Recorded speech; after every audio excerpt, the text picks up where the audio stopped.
Jesús, las murallas caerán, todo lo enfrentarás, vencedor tú serás, conectados con Jesús, venceremos el mal.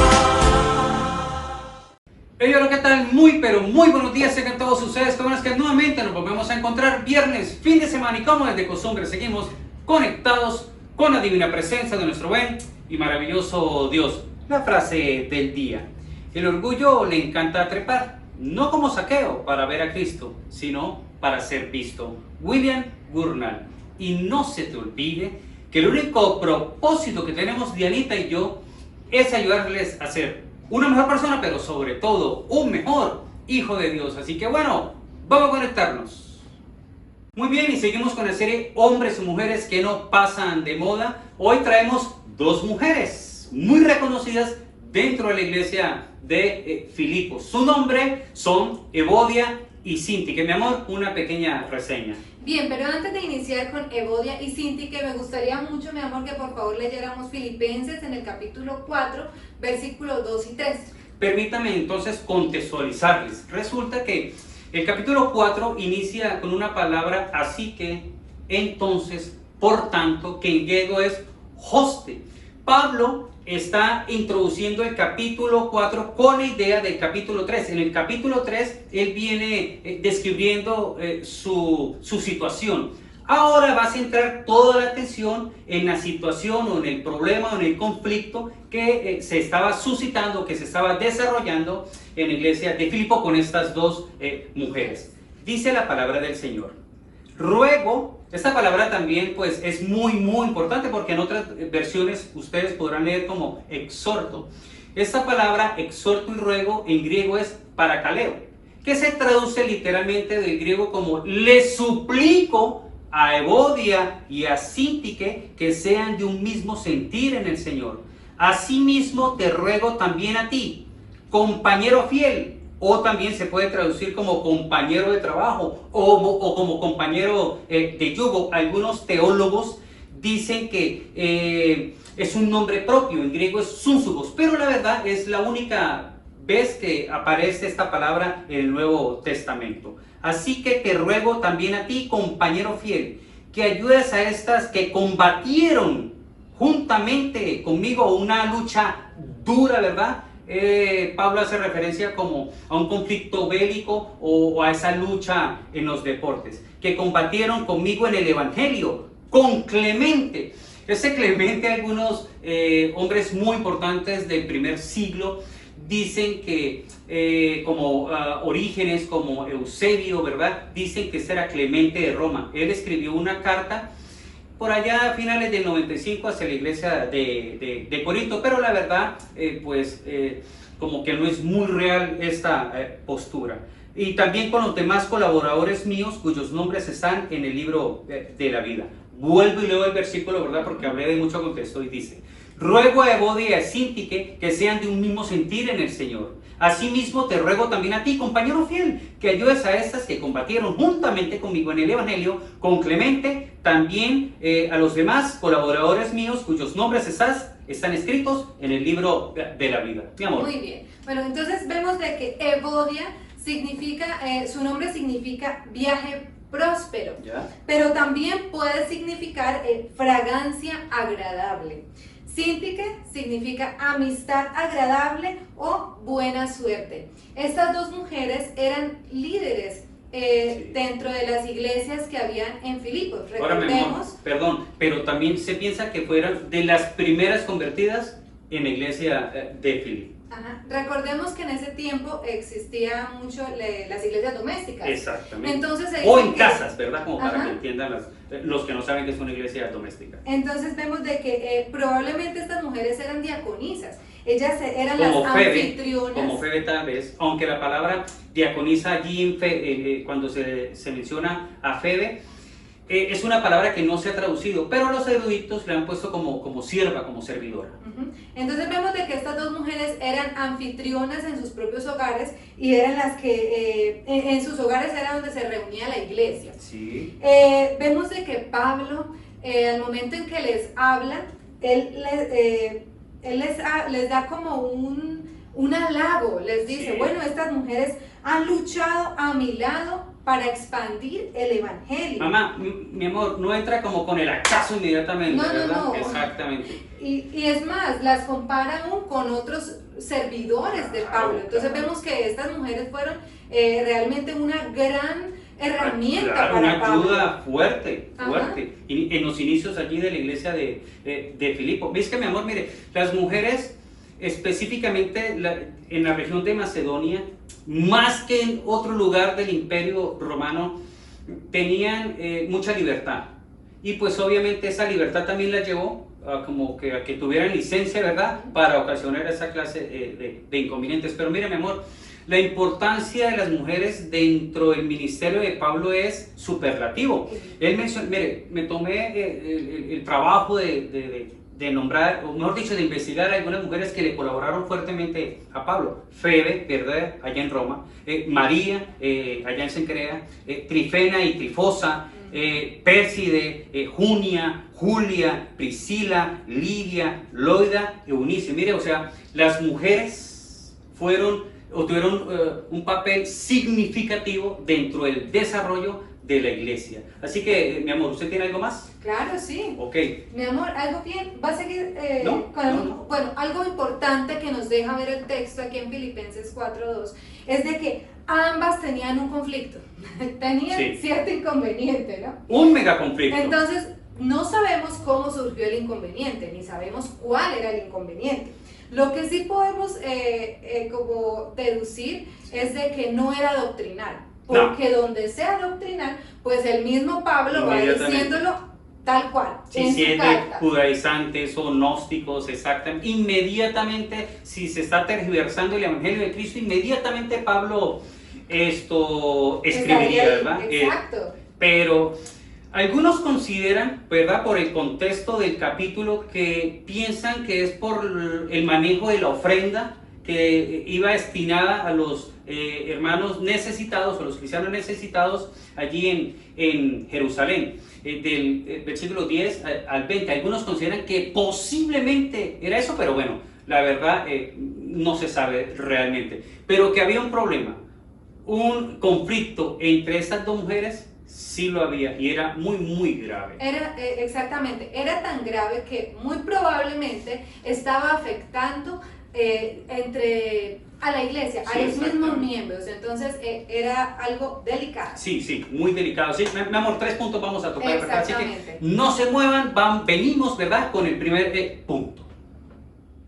¿Qué podemos aprender entonces de la situación que se presentó con Evodia y Síntique? Bueno, como primer punto tenemos de que debemos saber abordar el tema en conflicto. Vemos aquí la sabiduría de Pablo al Claro. escribir esta carta, y él empieza muy, muy tranquilo diciendo: les ruego que por favor solucionen el inconveniente. Pero también dice que ellas, las alaba, ¿no? Dice, ellas sirvieron conmigo, estuvieron apoyándome en la obra. Exactamente. Muchas veces cuando nosotros vamos a tratar conflictos, o algunas personas que están... Inmediatamente vamos con el hachazo. Exacto, entonces, usted es culpable, y es que es... Y entonces como que uno dice, no, pues así, ¿quién va a saber mediar? Es que Pablo era estratégico. O sea, lo mismo sucede cuando él escribe a Filemón. Se recuerda que quiere interceder por el esclavo, por el que había Sí, robado a Filemón por Onésimo. Primero Pablo, ¿cómo comienza, verdad? Como adulando, en el buen sentido de la palabra, ¿verdad? Poniendo las credenciales de Filemón por delante. En fin, o sea, Pablo primero es suave y luego pues ya ataca inmediatamente el inconveniente, y eso es lo que nosotros tenemos que hacer, ¿verdad? O sea, tengamos tacto, Sí. seamos sabios al momento de abordar los inconvenientes. No vamos a llegar inmediatamente pues armados, y pues las personas van a estar también a la defensiva. Y bueno, y la verdad pues no se va a llegar a un acuerdo, ¿verdad? Es a que un eso buen acuerdo. indispone. Si Sí, alguien viene claro, mi y amor. tenemos algún conflicto y me empieza a tratar mal, pues obviamente como humanos tendemos a reaccionar. Claro, de a mala defendernos, manera. exactamente. Exacto. Y no es lo que se dice, sino cómo se dice. Así que bueno, les invito en el nombre del Señor a que también busquen ayuda en libros, ¿verdad? Pídanle sabiduría a Dios de cómo solucionar conflictos, cómo tener resolución de conflictos dentro de la iglesia, porque muchas iglesias se han dividido debido a esto, a que no ha habido una buena resolución de conflictos y los hermanos por orgullo, por no saber solucionar los inconvenientes, terminan dividiendo la iglesia. Así es. Muchos matrimonios se han quebrantado debido a esto, por no tener la capacidad de resolución de conflictos. Muchos problemas entre padres e hijos, en el trabajo, en el colegio, en la universidad, con un vecino. O sea, aprendamos nosotros a solucionar los inconvenientes y vamos a tener tacto, vamos a ser estratégicos y sabios como Pablo. Segundo punto, mi amor. Es importante que en un conflicto siempre haya un intermediario. Sí, un tercero. Y vemos de que Pablo está abogando a esto. Es más, él dice, y te pido a ti, que has sido mi leal compañero, que las ayudes, pues ellas lucharon conmigo, Clemente y mis otros compañeros, para difundir la buena noticia de salvación. Entonces vemos de que Pablo está diciendo, bueno, ayúdenles. Ellas están en un conflicto, no se han podido poner de acuerdo, no han podido solucionar el inconveniente, entonces esté alguien ahí colaborando. Exactamente. Mi amor, si hay problemas en el matrimonio, lo más aconsejable es buscar un terapeuta, alguien neutral, o en su efecto al pastor o al líder o al predicador de la iglesia, alguien maduro espiritualmente, por favor. No vayan a invitar, ¿verdad?, al que poco se congrega o al que está recién llegado a la iglesia, ¿verdad? Porque, como dicen los mexicanos, va a terminar pues regándola, ¿verdad?, o embarrándola, como se dice aquí en Colombia. Siempre un tercero va a tener una buena postura, una buena idea, ¿verdad? Ese tercero va a ser neutral y gracias al consejo de ese tercero, ¿verdad?, pues se van a tomar muy buenas decisiones. No tratemos de solucionarlo solo la persona, ¿verdad?, ofendida o el que está ofendiendo, no. Siempre tratemos de buscar un conocimiento adicional o un consejo adicional, más bien. Siempre tratemos de buscar alguien temeroso de Dios, sí, o en su efecto un profesional como un psicólogo, por ejemplo, ¿verdad?, para que venga y ayude a solucionar el inconveniente. Pablo está diciéndole, por favor, a este hombre, ayúdenles, sí, ayúdenles a ellos dos a solucionar ese inconveniente, porque es que, ¿verdad?, o sea, el inconveniente era fuerte, no era como los desórdenes que había en Corinto, ¿verdad?, o que los cristianos habían dejado a un lado el evangelio y se fueron tras los judaizantes como en Gálatas, o estaban creyendo en el gnosticismo incipiente, Colosenses, ¿verdad? No era nada de que vamos a organizar la iglesia con pastores o diáconos como en Tito y en Timoteo, o estuviera intermediando por otra persona o por una sola persona, ¿verdad? Como en Filemón, ¿verdad? Aquí pues también lo vemos intermediando ya por dos personas, porque estas dos personas, pues estas dos mujeres habían creado un conflicto muy fuerte y pues la verdad le estaba haciendo daño a la iglesia, le estaba haciendo daño a la congregación. Se dice que ambas servían en iglesias diferentes, por llamarlo de alguna manera, en sus casas. Exacto. Pero la verdad le estaba haciendo daño a muchas personas, a muchos cristianos. Así que vamos a buscar el consejo de una tercera persona. Bien, y como último punto tenemos de que el perdón y la reconciliación siempre debe primar dentro de todas nuestras relaciones interpersonales. A veces decimos, no, es que me la hizo y yo se la tengo, sí, yo lo perdono pero no olvido. Al enemigo ni agua. Exacto, entonces no debe de ser así. ¿Qué es entonces perdonar, no? Perdonar debe, siempre decimos, no, es que yo perdono pero no olvido. No, realmente eso no es perdonar. No. Porque las cosas quedan siempre aquí en nuestra mente, siempre las vamos a recordar. Y siempre va a hacer daño. Exacto, entonces, ¿qué es perdonar? es cuando yo recuerdo la ofensa que me hicieron Sin dolor. y no me duele. Exacto. Bueno, pasó esto, pero ya todo pasó. Y eso es lo que debemos hacer con nuestro prójimo, con nuestros hermanos, con nuestros familiares que en ocasiones han fallado y nos han hecho algún daño en nuestra vida. Hay un libro muy bueno, mi amor, que se llama Los Cuatro Acuerdos. Y uno de ellos, no te tomes nada personal, ¿verdad? O sea, que todo nos resbale, ¿verdad? O sea, ¿por qué nos vamos a tomar todo personal y nos vamos a amargar, ¿verdad? Y nos vamos a llenar de rabia y de dolor. No, bueno, si nos ofendieron, seguir hacia adelante, Dios lo perdone. ¿Quién fue el que se equivocó? ¿Quién fue el que erró? La persona que nos está ofendiendo. Nosotros, si seguimos haciendo la voluntad de Dios, nosotros seguimos agradándole a Dios, pues vamos a obtener el favor del Señor. Aún Jesús en la cruz, ¿verdad? ¿Qué pronunció? Padre, perdónalos, porque no saben lo que hacen. Esteban, lo que vimos hace poco, recibiendo piedras, ¿verdad? Golpes. Padre, perdónanos, porque no saben lo que hacen. Eso le agrada a Dios, que nosotros seamos pacificadores. Vamos a brindar perdón. Así es. Acércate a tu cónyuge, a tu esposo, a tu esposa, a tu hermano en Cristo, al vecino, a tu amigo, a tu compañero. Ofrécele perdón y créame lo que, wow, eso trae bendición para tu vida, mi amor. Perdón por cortarle cuenta. No, es que cuando nosotros, y si nosotros somos los que hemos fallado, seamos humildes. Claro, más aún, Vamos, mi amor. debemos acercarnos a esa persona y decirle, bueno, perdóneme. ¿Me equivoqué? Exacto.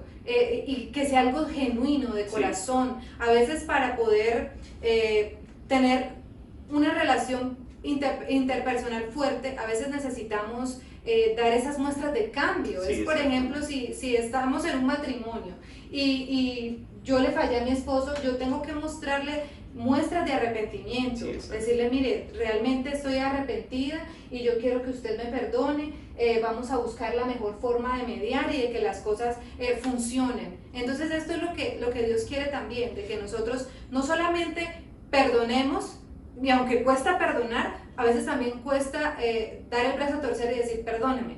No, entonces debemos ser humildes, tanto el uno como el otro. Sí, pero o sea, me gusta esa frase o ese pensamiento que usted menciona. Si yo pido perdón, tengo que dar muestras de cambio, ¿verdad?